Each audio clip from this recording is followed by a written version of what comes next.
Won't you be my, won't you be my, won't you be my Valentine? Because I adore you, I'd give anything for you. You make me smile, smile, smile. And when I'm around you, things kinda get hazy.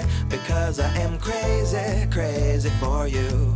I cannot describe it except that I'm in love. Yeah, I'm feeling feelings, feelings for you.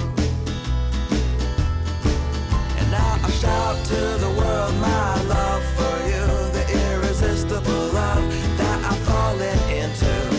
Life is wonderful cause you shine through. There's no one that makes me feel like you do. And I will sing because you're beautiful and all that you are. Like a clear night sky, graced by a shooting bright star. So won't you be mine, won't you be mine, won't you be my sweet Valentine? Oh, and I will stay true, I will stay true, I will stay true, true to you. From the day that I met you, I couldn't forget you. You're stuck in my mind, mind, mind. Every time that you laugh, every time that you smile, my heart it melts. I could stay here a while, and it's pure satisfaction, the kind of attraction, chemical reaction I have in my heart. And now I shout to the world my love for you, the irresistible love that I'm falling into. Life is wonderful cause you shine through. There's no one that makes me feel like you do. And I will sing because you're beautiful and all that you are. Like a clear night sky, graced by a shooting bright star. So won't you be mine, won't you be mine, won't you be mine?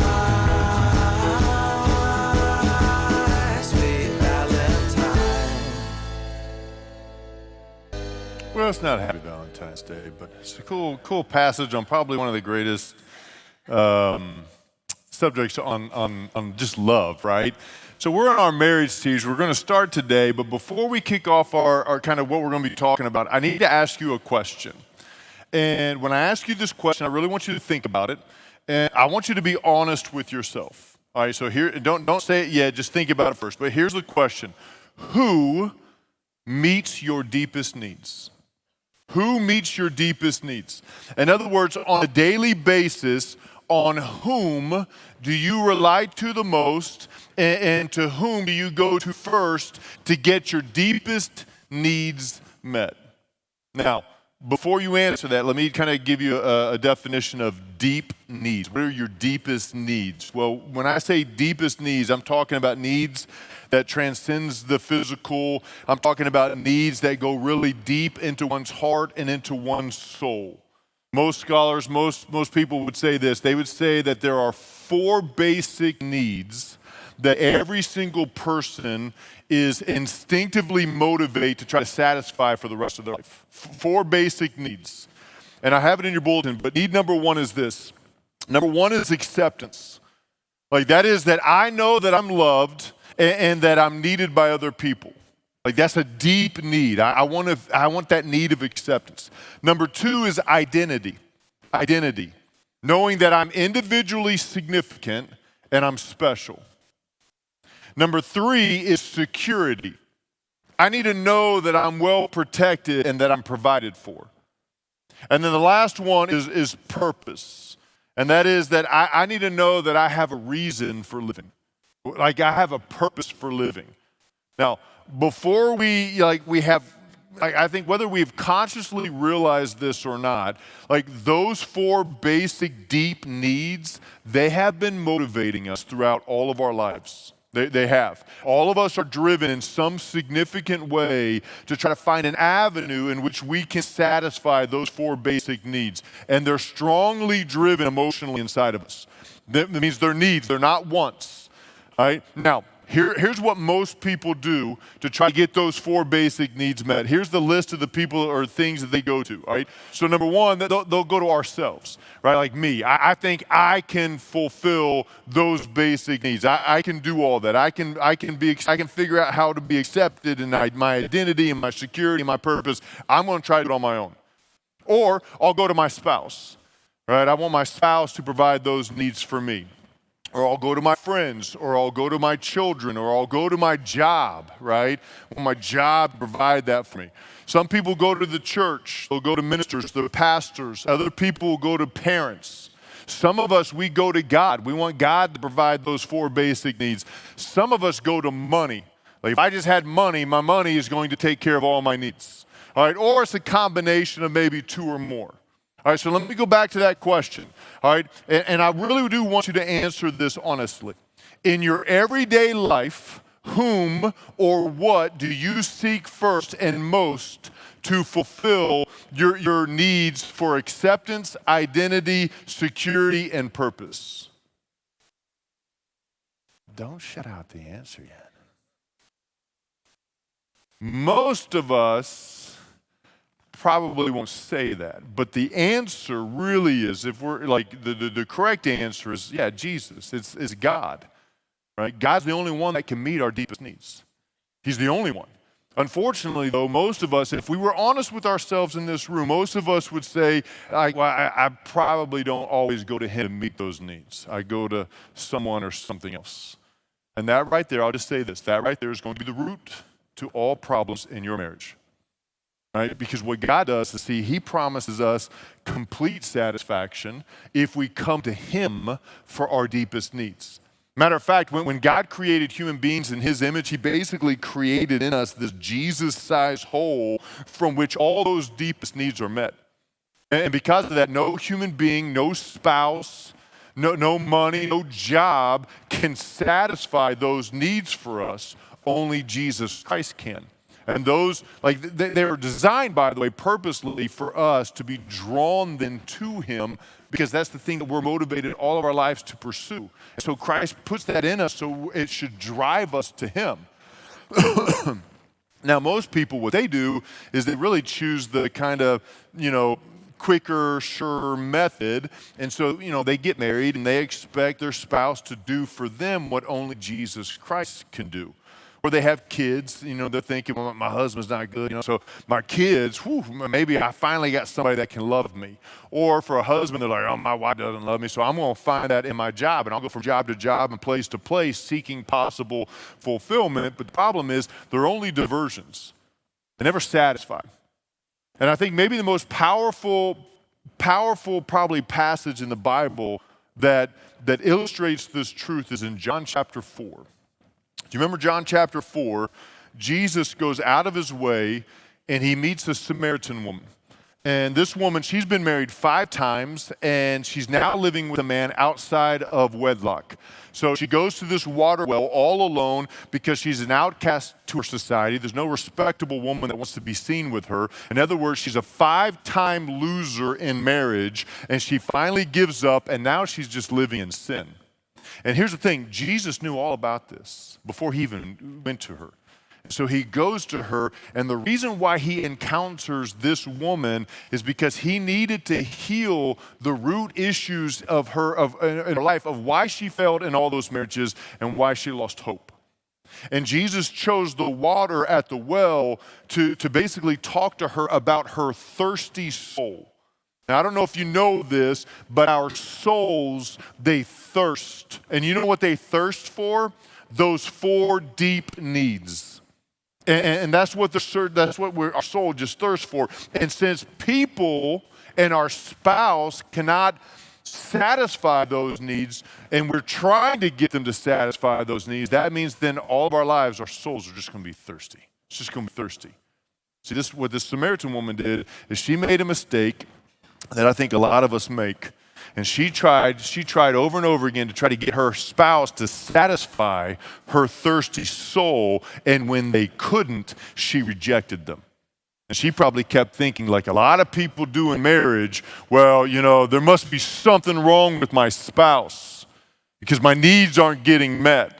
Or maybe there's something wrong with me, and after 5 failed marriages and broken hearts and shattered dreams, she gives up. And she thinks to herself, surely marriage is not for me. The problem is that that's a lie. It's an absolute lie. And Jesus helped her realize that the problem wasn't with her spouses, and it wasn't even with her. The problem was that she kept turning to the wrong source to get her deepest needs met.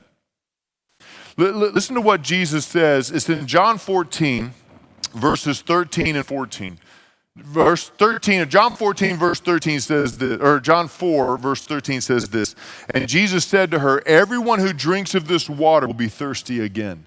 But whoever drinks of the water that I will give him will never be thirsty again. The water that I will give them will become in them a spring of water welling up to eternal life. Now, right there, what Jesus does is he gives basically this just simple truth that will allow every single marriage to work. And that truth is this: no human being can meet our deepest needs, ever. It's just not going to happen. Only Jesus Christ can. And so anytime we put all this hope in one person to meet our needs, we are heading for disappointment, and we are heading oftentimes to disaster. Because even the most godly people, right? Even the most people that are like, man, I'm walking with Jesus, I know the Bible, I know all that, they're still mortal, which means they're extremely limited, but not Jesus Christ. And so whenever Christians don't allow God personally to meet their deepest needs, that person will automatically transfer those expectations to another person. And if I'm married, guess who I'm going to transfer them to? My spouse. It happens all the time. And so when we transfer that then to our spouse, three main problems are going to occur. Number one, we're always going to be disappointed with the results, no matter how well sometimes our marriage is going. Number two, we're going to lack the inner resources that we need to be able to love our spouse properly and to confront life just successfully. But number three is that we're eventually going to get hurt, and we're eventually going to get offended by the one person that we love the most because we invested our trust in them to meet our needs, and because they possibly can't meet our needs, it's going to hurt even worse. And so we're going to be disappointed all the time. Look at what God says when we fall into this trap. All right, look at Proverbs 28:26. Just look at the first part. First part of 28, verse 26 says that whoever trusts in his own mind is a fool. You think that you can go out and you can fulfill all your basic needs? Pfft, you're a fool, God says. Now, look at Jeremiah 17:5. Jeremiah 17:5 says, thus says the Lord, cursed is the man who trusts in man and makes flesh his strength. Oh, so you think other people can satisfy all your needs. Again, you're a fool. Look at Proverbs 11:28. Proverbs 11:28, the first part says, whoever trusts in his riches will fall. You think money will satisfy you and enable you to have, that fulfillment that you're seeking with all your needs? Again, guess what? You're a fool. You're a fool. Look, it doesn't take a rocket surgeon to look around our culture and realize that marriages are having a hard time, that they are struggling a lot, right?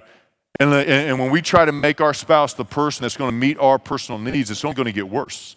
And it's probably the reason why so many young people today are not getting married, they're staying single.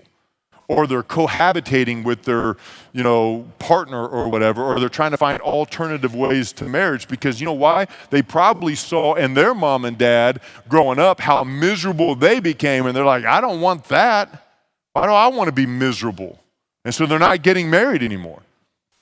And what makes this so sad is that this is completely unnecessary. It's completely unnecessary because even every bad marriage could be eliminated and replaced by a solid, satisfying marriage if each couple would just follow God's plan.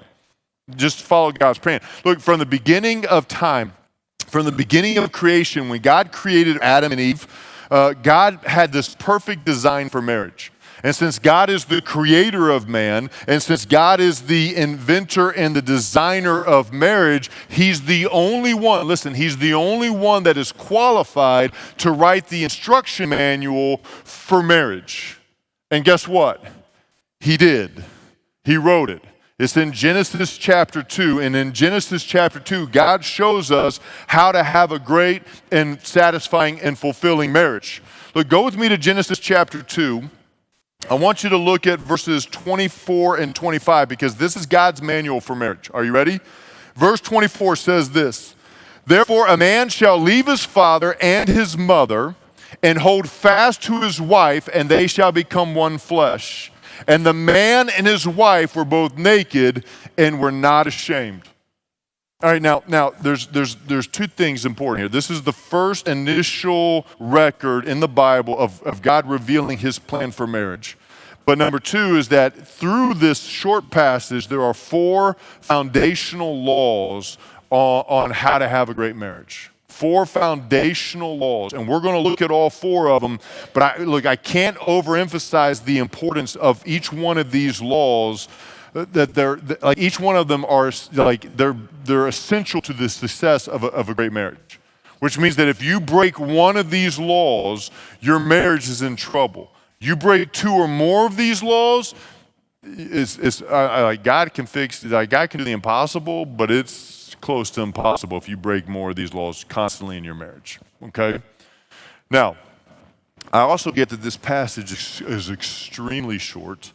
And I think probably the hindrance that most of us have is just the brevity of this passage, right? I mean, look, if this is God's manual for great marriage, don't you think that God would have made that marriage manual a little bit longer, or perhaps he would have gave us a little bit more detail on how to have a great marriage? I mean, if he did that, maybe then I would be more inclined to take God's message more seriously. Well, I think God said all he needed to say in those 2 verses. And I think each word is eternal. I think each verse is essential truth for marriage. Do you remember Jesus in John chapter 11? He's standing in front of Lazarus' tomb. Do you know that Jesus only said 3 words? He only said 3 words. Lazarus, come out. And those 3 words right there had the power to resurrect somebody from the dead. So likewise, God's few words in Genesis chapter 2 also has the power to transform and also resurrect any ruined marriage if we take them seriously. Now, within those 2 verses, again, there's 4 laws. I'm going to give you 1 today, and then we're going to look at 3 next week, okay? But here's the first law. It's in your notes. If we want an unshakable marriage, then we need the law of priority. We need the law of priority. Go back to Genesis chapter 2. I want you to look at verse 24. We're just going to look at the first part of 24. It says this, "Therefore a man shall leave his father and his mother." Therefore a man shall leave his father and his mother. We'll just stop right there. Look, when God designed the marriage covenant, he did so with the intent that this special commitment between a man and a woman would be the most important human relationship that they would ever have. And the reason that God commanded a man to leave his father and his mother, and then when he became a husband, is totally important. Because before a person marries, guess who's the most important relationship bond in that person's life? Your mom and dad, or at least it should be. So God told man to leave his mom and dad and then to cleave to his wife.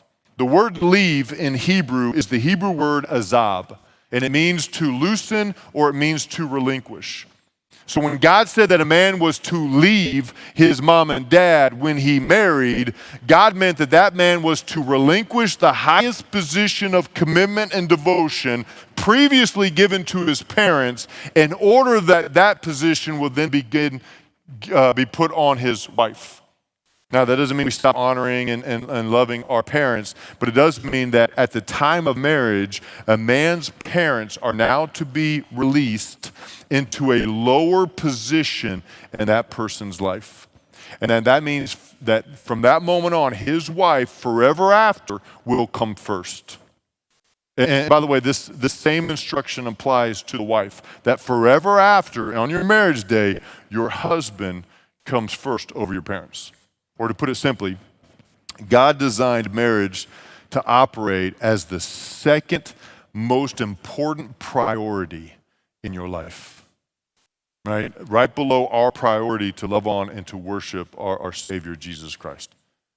Now, If we look seriously at the problems of our marriages, okay, or the problems of other people's marriages, it's not going to take long for us to see that many of those problems and failures are the result of misplaced priorities. In fact, I would say millions of couples have ended up in divorce because they failed to properly uphold the priority of a marriage covenant. Now, to help you understand the importance of the law of priority, I want to give you a kind of a phrase that maybe you never heard of before, but it's this. It's what I would like to call legitimate jealousy. Legitimate jealousy. Did you know that? So there's this righteous and this spiritually legitimate form of jealousy that all of us will experience many times in our marriage. All right, I'll give you an example. Okay, this is going to be an extreme example just so we can all get it, all right? Let's say you and your spouse, you're taking a walk outside, and a stranger comes, and a stranger is trying to seduce your spouse and to try to take your spouse away from you. How would you feel in that moment? Some of you guys are like, well, I mean, I don't know how I'd feel. Is there a game on later? I don't know. Football starting. No, I'm just playing. Like, how would you feel? Like, you would be angry, right? That emotion fueling your anger, you know what that is? That's jealousy. That's jealousy. Look, legitimate jealousy is this righteous emotion that causes us to protect what is rightfully ours.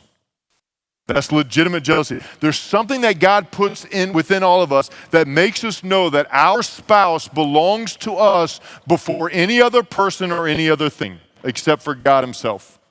So when someone comes to kind of threaten that prioritized and that pure element of marriage, guess what we feel? Well, we feel legitimate jealousy.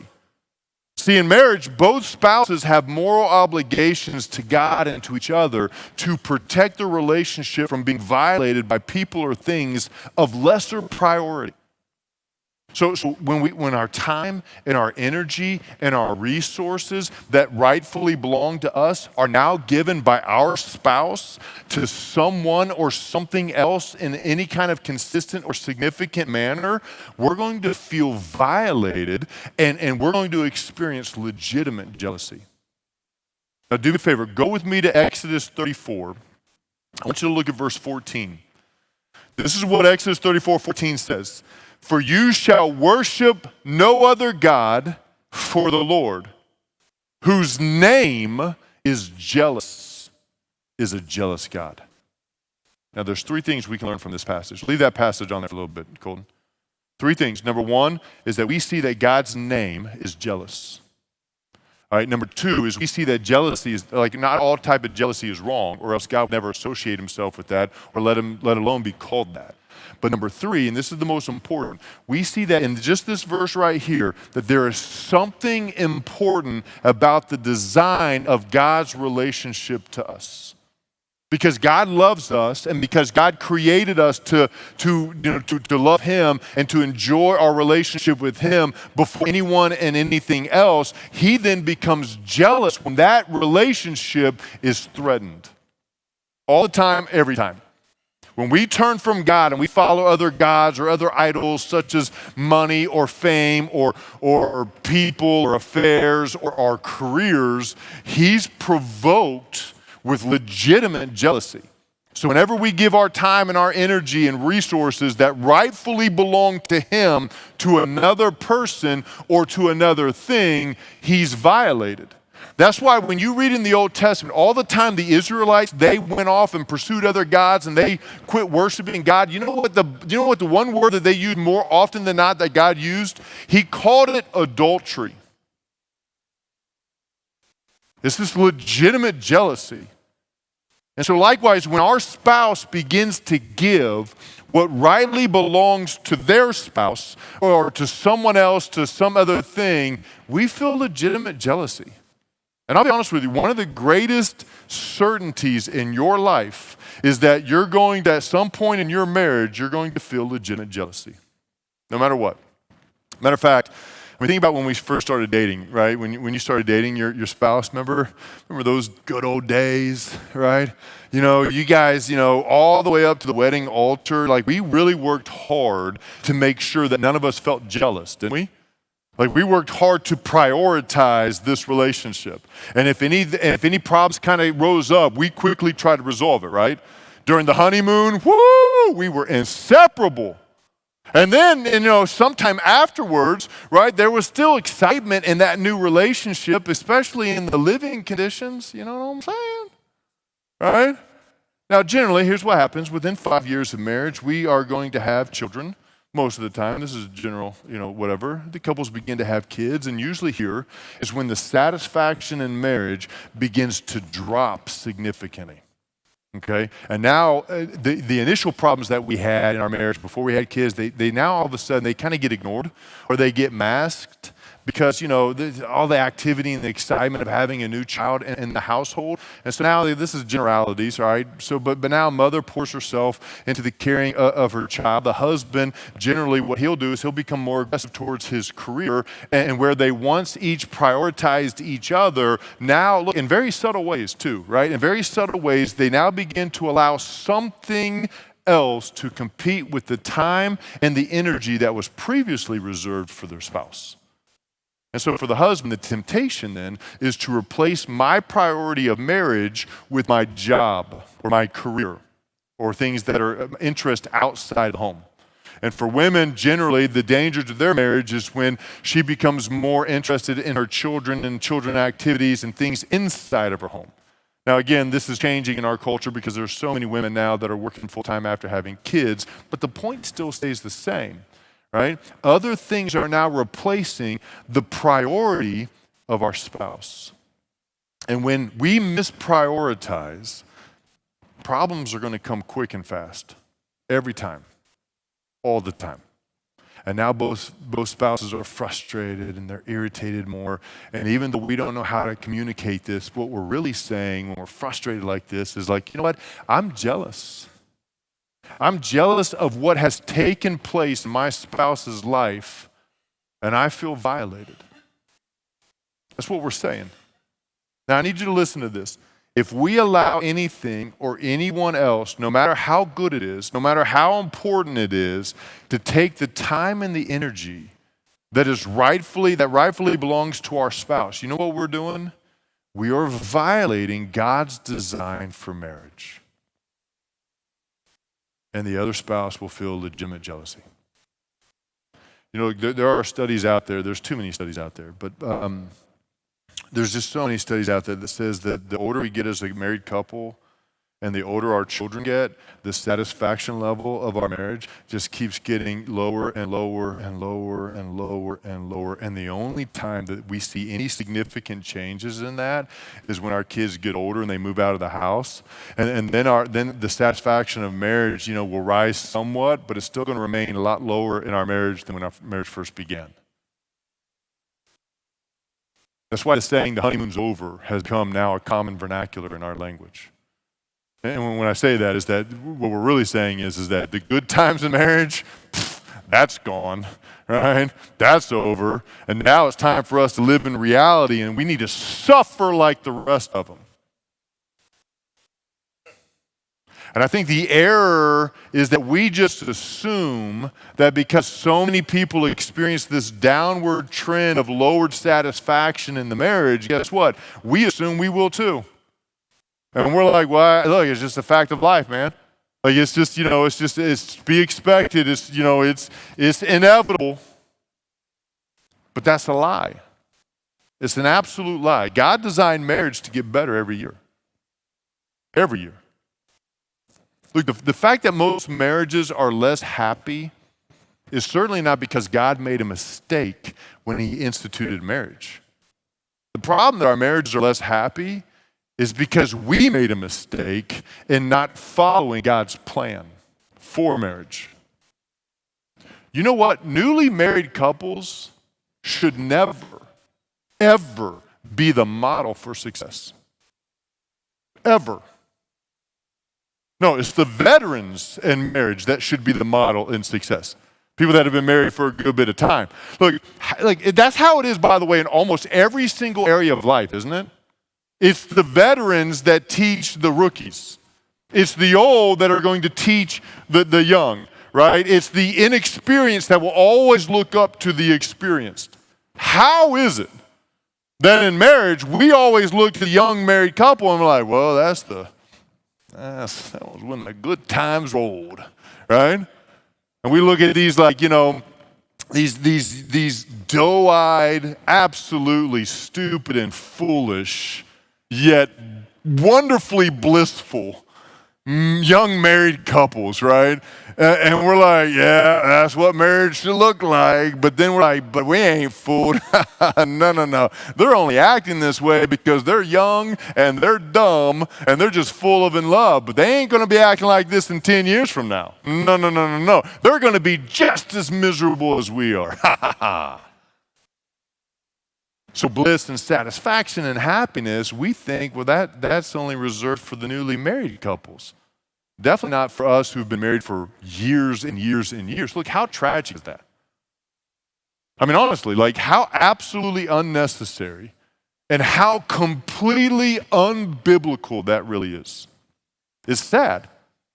Like if we would just obey God's command to prioritize our lives and to keep our marriage higher than anything else or anyone else except for God himself, then our marriage will work wonderfully and beautifully, and it will be filled with bliss, and it will be filled with satisfaction, and it will be filled with happiness, even though we might still fight every once in a while. Now, I did have to say something, and I know when I'm saying this, I'm going to offend people.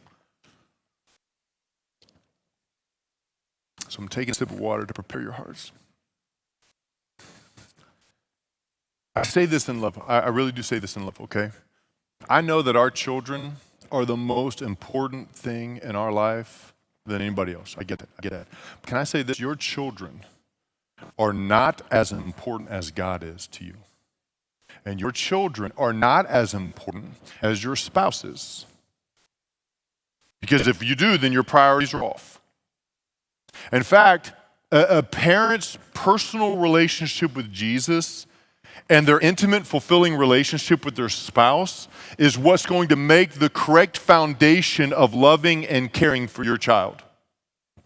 But if we sacrifice our relationship with God in worship, and if we sacrifice our marriage for the sake of our children, we are not doing our children any favors, ever. I have a friend of this church. This person was telling me about one of their friends. And their friends had a daughter. They put her daughter in sports. I think it was volleyball. And she kind of liked it, so they kept putting her in volleyball. Then she got good at volleyball. So then they put her in club volleyball, and if you ever do club sports, right, because you think your kids are going to be all that, you put them in club sports, like they always play on Sundays. Right? So when they started playing on Sundays, guess what? They missed church a lot of the times. Now, they thought this is just seasonal, this is just a seasonal thing, but it's just temporary, but it wasn't. It really wasn't. And so now the parents stopped going to church altogether. The daughter, by the way, she kept playing volleyball, and she was absolutely oblivious to the fact that her parents have now sacrificed their God-given priorities for their child. And now her daughter eventually grew up and went off to college. She left the home, and when she got into college, she eventually, or really quickly afterwards, started getting into a lot of trouble. And the parents were like, well, you got to get back into church. You should go back to church. Trying to change your ways. But she wanted none of that. Absolutely none of that. Simply because she never saw that as a priority for mom and dad, so therefore it will never be a priority for me.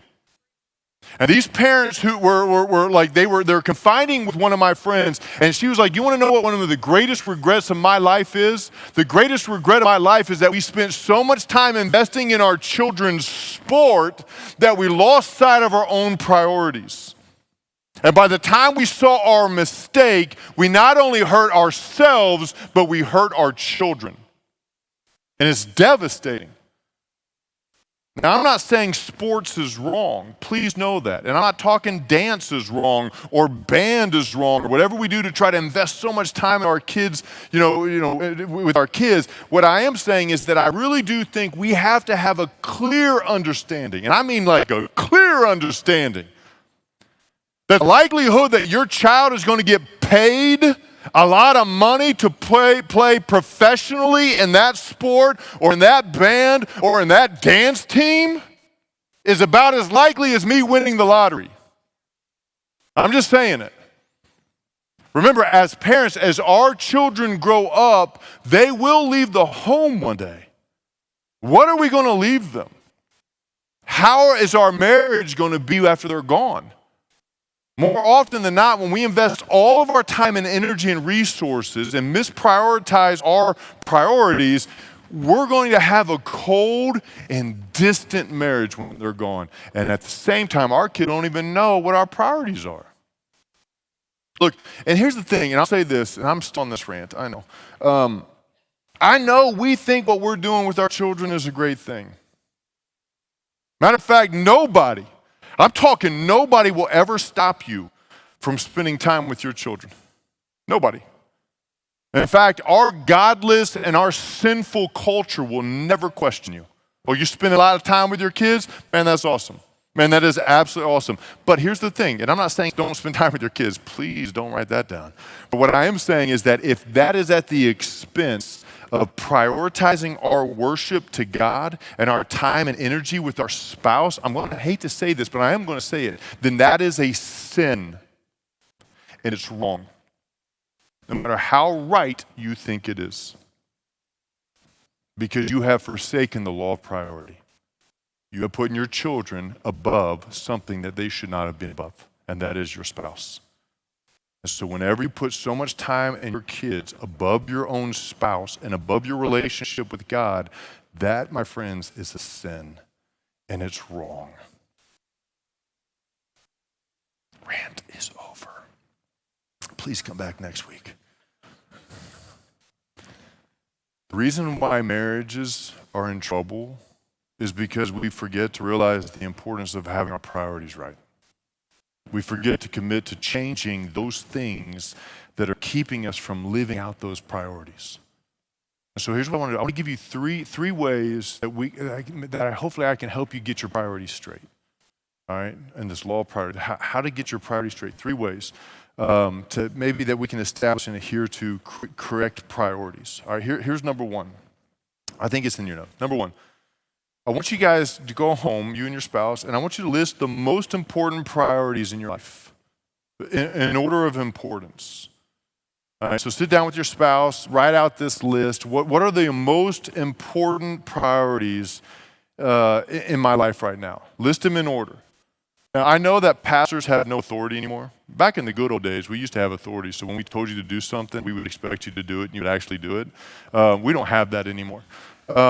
So if I had that, I would literally command every marriage couple to go home and write out this list of order of priorities. All right, now number 2 is that once you have that list down, I want you to prove those priorities in a real way. Prove those priorities in a real way. Matter of fact, so after you make that list, what are you guys, as husband and wife, what are you going to do to prove to each other that we will do all that we can to make sure that these priorities are a reality? And then here's number 3. Then I need you to do this. I need you to prepare to protect those priorities for the rest of your life. I need you to prepare to protect those priorities for the rest of your life. Now, I want to give you a cheat sheet, okay? I want to help you guys out when you go home and write out your list. Biblically, this is what the list should look like, okay? Here's what you should have, number 1. Number 1, you should have God, right? Your relationship to God, Jesus Christ. Number 2 should be your spouse. Number 3 should be your children, if you have children. Number 4 should be your church. Now, again, this is biblically. Number 4 should be your church, right? You're seeking and serving God together in the body of Christ. So that's number 4. Number 5, list of priorities, is your extended family or your special friends, your best friends. Number 6 on this list, way down here, is your work in your careers. And then number 7 is your hobbies and your interests. Right? Now, if you think of any of those, put it on that list. Now, what people are going to do, you're going to go home tonight and you're going to be like, yeah, God's number 1.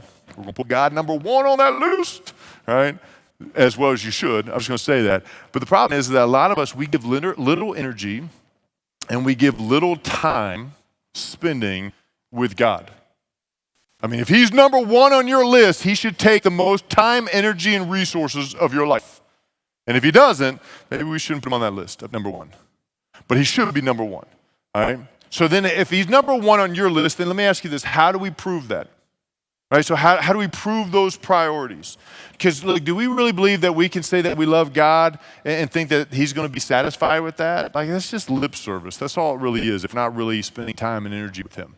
Remember, his name is jealous, right? Don't forget that. All right, do you remember what Jesus said in John 14:15?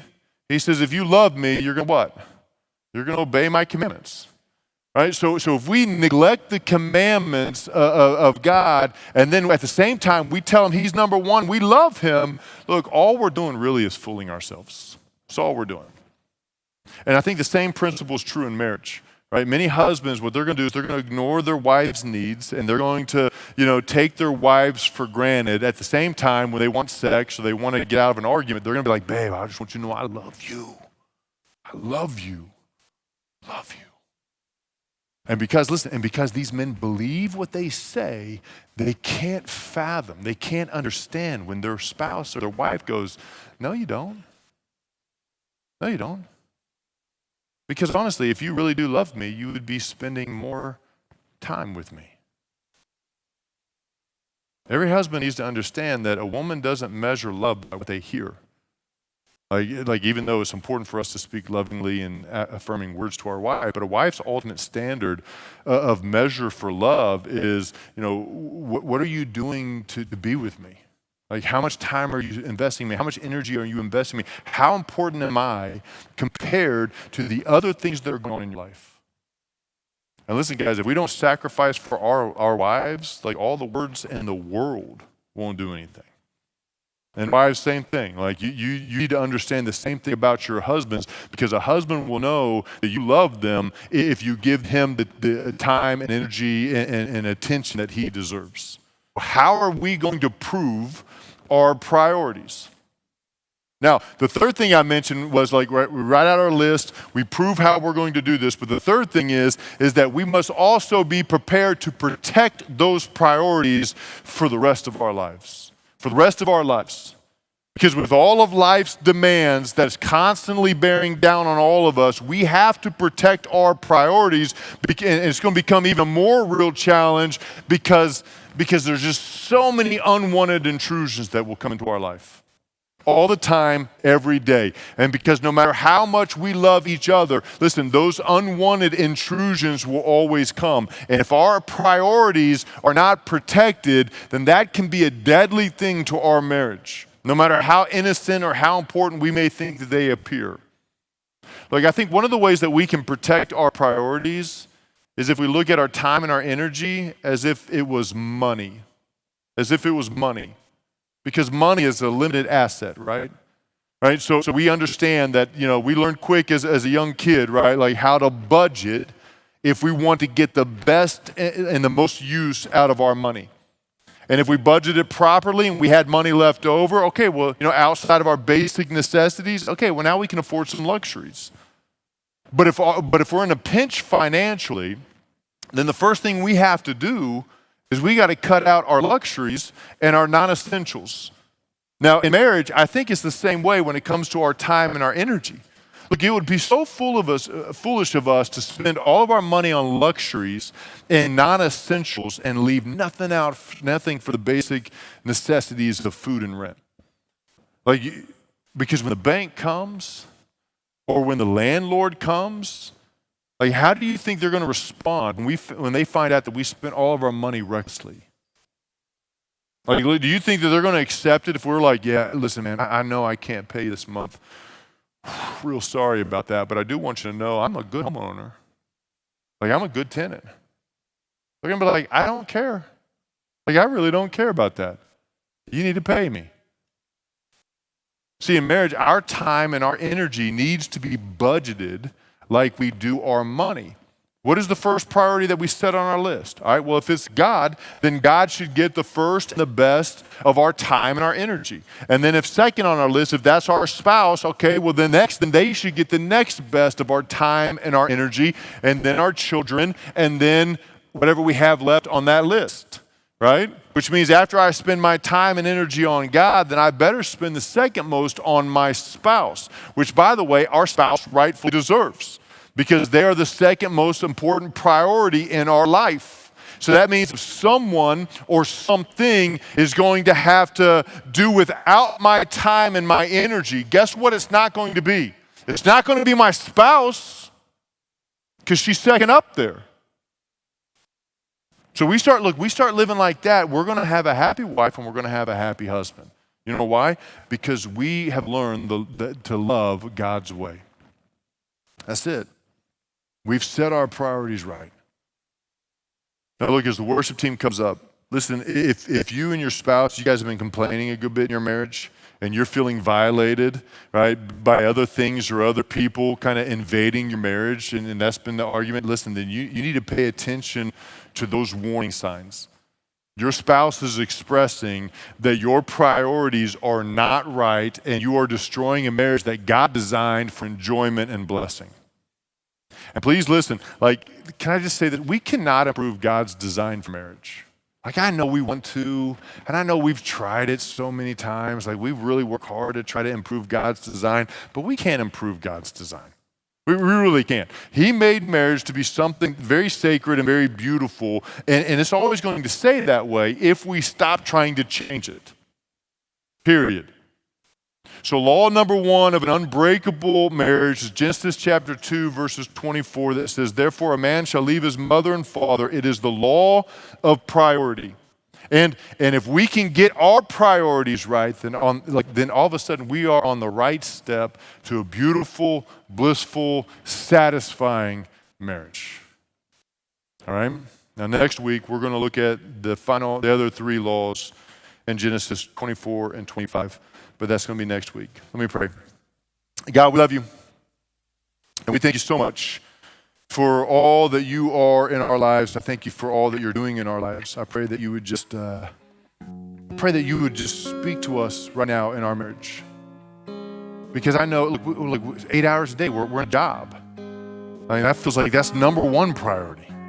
So God, how can I reorganize my priorities, because I can't not stop working 8 hours a day. So how am I going to then prioritize my time better, to budget my time better to where I can focus on you, number one, and my spouse, number two, and then my children, number three. God, how can I do that? So God, I pray that right now, as they come together this week to talk about those two priorities, I pray that they would have a very deep, a very strong, a very good conversation on how we can make sure that our priorities are going to be right, even in the midst of a busy, career-driven life. Because when they get our priorities straight, I promise you, God, you're going to bless that marriage. And now all of a sudden, the young, ignorant, doe-eyed, extremely blissful, newly married couples are going to be like, man, I want what they have in marriage. And that's what I pray in the name of Jesus Christ. Amen.